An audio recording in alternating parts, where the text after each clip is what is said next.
Bonjour à tout le monde, je suis Merveille Nanda, je travaille pour l'association Récidev et aujourd'hui je viens vous parler du Festival des Solidarités à Besançon. Alors qu'est-ce que c'est? Le Festival des Solidarités, en abrégé Festisol, est un événement annuel qui se déroule chaque année au mois de novembre depuis plus de 20 ans, tant en France qu'à l'international. Ce festival est une occasion unique pour promouvoir et célébrer une solidarité ouverte au monde et aux autres. Il offre l'occasion aux associations, collectivités, établissements scolaires, structures socio-culturelles, acteurs de l'économie sociale, etc., l'opportunité d'organiser des animations conviviales et engagées. Ces activités visent à inspirer les citoyens de tout âge à agir pour un monde plus solidaire et durable. L'édition 2025 du Festisol se déroulera du 14 novembre au 30 novembre à Besançon avec un événement de lancement le samedi 15 novembre à partir de 15h sur la place du 8 septembre. Côté Galerie Lafayette pour préciser. Ce temps d'ouverture vous permettra de venir à la rencontre des membres de notre collectif qui travaillent depuis le début de l'année pour nous proposer un programme riche en animations diverses et variées.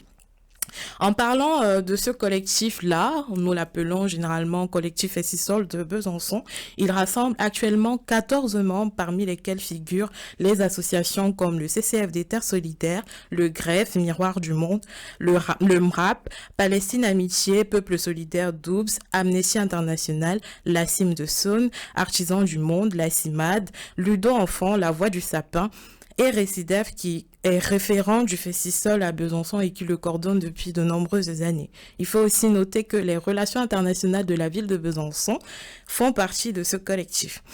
Au regard des enjeux factuels de notre environnement, la thématique fil rouge environnement et droits des peuples du Festisol 2024 a été reconduite cette année afin de continuer à nourrir les échanges et faire lever des initiatives y afférentes qui nous concernent assurément tous et toutes.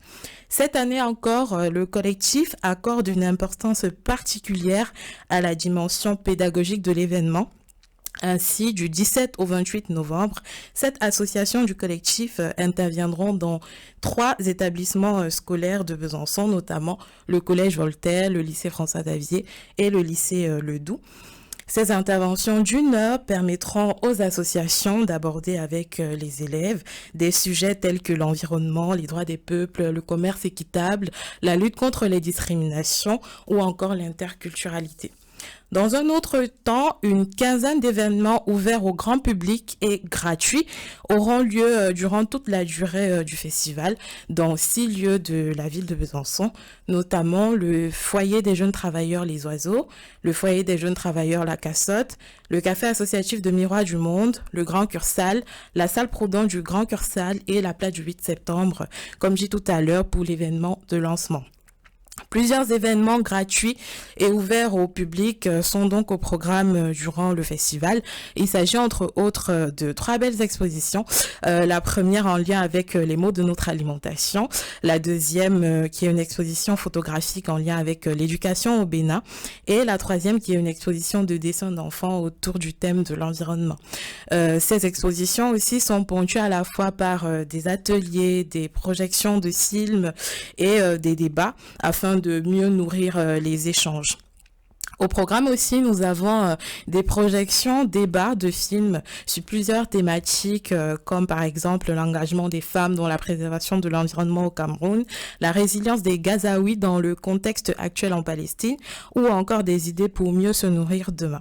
Il y a en outre des soirées témoignages, l'une par exemple autour des perceptions que les Byzantins et Byzantines ont de la migration et l'autre qui donne parole aux femmes issues elles-mêmes de cette migration-là sur les droits des femmes dans le monde de manière générale.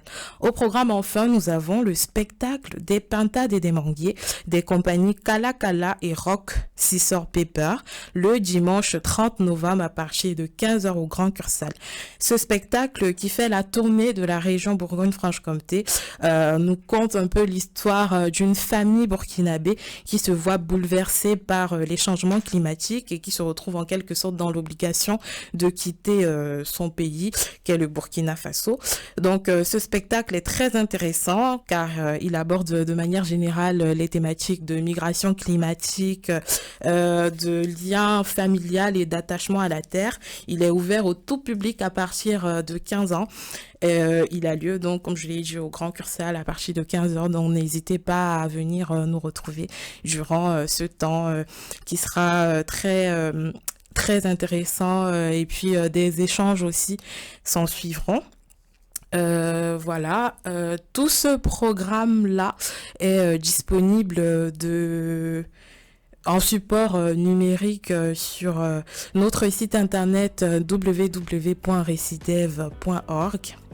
Le support papier aussi, il est disponible auprès des membres de notre collectif et il sera aussi disponible durant notre événement de lancement qui aura lieu à 15h sur la place du 8 septembre le samedi 15 novembre. Donc n'hésitez pas à venir pour récupérer vos programmes et suivre l'ensemble des événements qui sont proposés dans le cadre du Festisol. Je vous remercie et à bientôt.